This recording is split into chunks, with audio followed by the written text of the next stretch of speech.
আমার gaming life যাত্রা শুরু হয় 2019 সাল। ছোট্ট একটা অ্যান্ড্রয়েড ফোন ছিল। ফোনটির র্যাম ছিল 1.5 GB, 1 GB প্লাস 1+5 GB, যেটাই মনে করেন। 1.5 GB র্যামের ফোনে আমি গেম প্লে করা শুরু করি।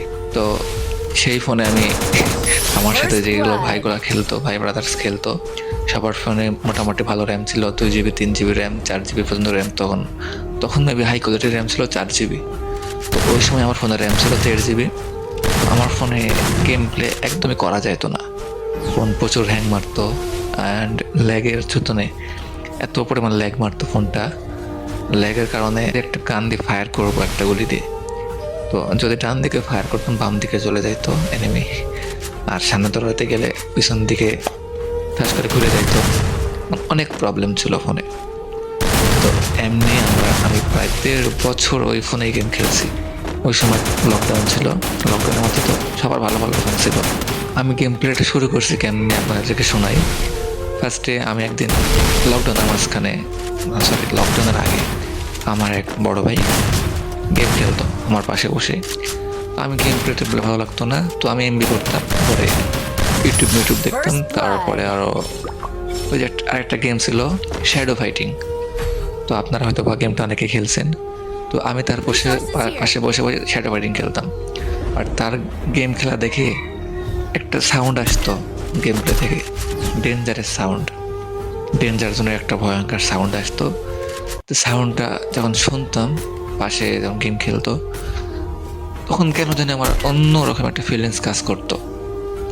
না, গেমটা খেলার দরকার একবার, মানে ভিতরে একটা ফিলিংস জাগতো গেমটায় ডেঞ্জার জন্য সাউন্ডটা শুনে। আপনারা জানলে অবাক হবেন, আমি ডেঞ্জার জন্য সাউন্ডটার জন্যই গেম প্লে করা শুরু করছি। কারণ আমি ভাবতাম যে যখন ডেঞ্জার জন্য সাউন্ড হয় তখন মানে এনিমি বা দুশ্মন আক্রমণ করবে, এমন কিছু ভাবতাম। আমি আর জানতাম না যে এটা হচ্ছে উপরে ডেঞ্জার জোন আছে, উপরে এখানে থাকলে মাথাটা বেয়ে পড়বে। তো আমি যখন গেমটা ডাউনলোড করি ফার্স্টে, তখন গেম প্লে করতে পারতাম না, কিছুই পারতাম না। এমনি ওই যে জয়স্টিকটা আছে না, ওটাতে টানে বেড়াইতাম, আর গান যেটা পারতাম ওটা নিয়েই ঘুরে বেড়াইতাম। তো আমি ক্লাসিক খেলে বেড়াইতাম। ক্লাসিকে তো বট পরে ভালো লাগতো খেলতে। তো এমনি আমি প্রায় 20 দিন খেলছি, প্রায় 2-3 সপ্তাহ খেলছি। খেলার পরে একদিন আমার বড় ভাই বলে, এই তুই ক্লাসিক খেলিস কেন?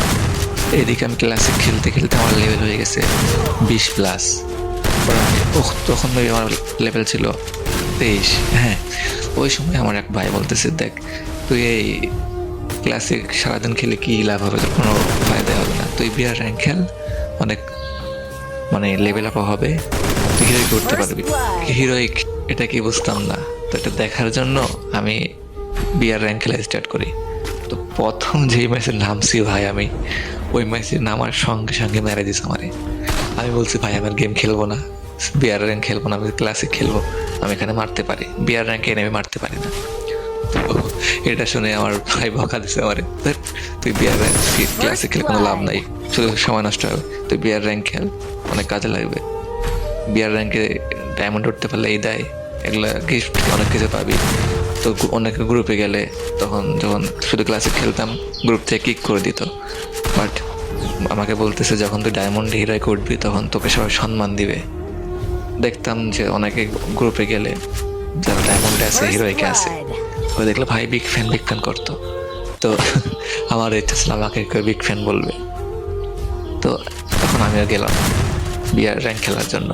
তো শুধু যাই পড়ে আর মরে যাই, যাই পড়ে আর মরে যাই, গেম প্লে আর করা হয় না, করতে পারি না, শুধু মাইনাস খাই আর মাইনাস খাই। টানা 3 দিন খেলার পরে ভাই আমি ব্রোঞ্জ থেকে সিলভারে উঠছি। তো তখন আমার এক বড় ভাই আমাকে বুদ্ধি দিল, দেখ তুই তো গেম প্লে করতে পারিস না, তুই এক কাজ করতে পারিস, ওই ফ্যাক্টরির সাইডে যে আপনার এখনো দেখবেন আছে যে হলুদ সিঁড়িটা আছে, লম্বা সিঁড়ি, ওই সাইড দিয়ে যে উপরে কি কয় ওই হলুদ রডগুলা শোয়ানো আছে না, তো আমি ওটার উপর নেমে পুরো ম্যাচ ওখানে শুয়ে থাকতাম। তারপরে বিমান শক্তির উপরে যে বড় বিমান শক্তির বড় খাম্বাটা আছে গোল, ওটার উপর শুয়ে শুয়ে র্যাঙ্ক পুশ করতাম। ভাই এগুলা ভাবলে আমার যে হাসিটা পাই।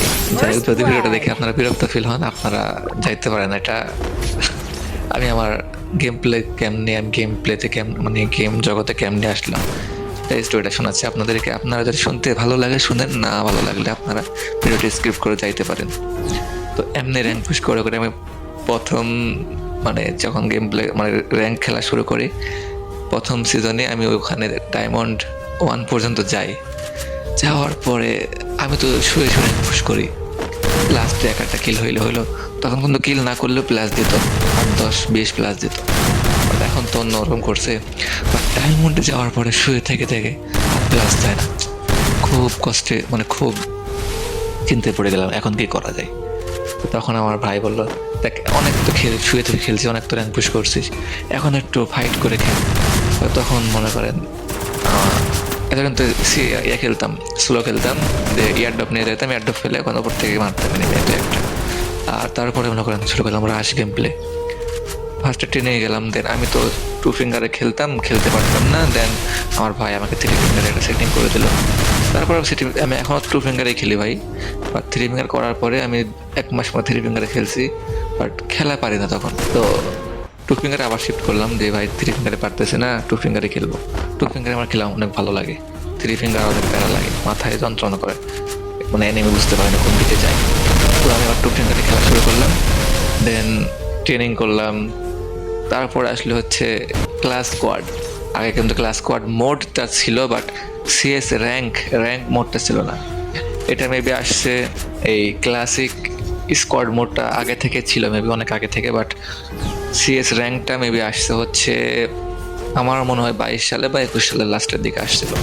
তো তারপর আসলে সিএস র্যাঙ্ক যখন আসে, তারপর থেকে খেলা শুরু করলাম সিএস র্যাঙ্ক। তো আমি ভাই সিরিয়াসলি আমি বিআর র্যাঙ্ক খেলে আমি গেম প্লে টোটালি পারতাম না, একদম বট। আমি প্রায় 1 বছর খেলে আমি গেম প্লে টোটাল কিছু শিখতে পারছিলাম না। তো যখন সিএস র্যাঙ্কটা আসলো, মানে সিএস র্যাঙ্কে আমি এত পরিমাণ আসক্ত হয়েছি, মানে দিন রাত 24 ঘন্টা ধরে সিএস র্যাঙ্ক খেলতাম। প্রথম সিজনে আমি চলে গেছি হিরোইক, ভাবছেন। তো সিএস র্যাঙ্ক গেম প্লে করতে করতে মনে করেন গেম প্লেটা অনেক হার্ড হয়েছিল।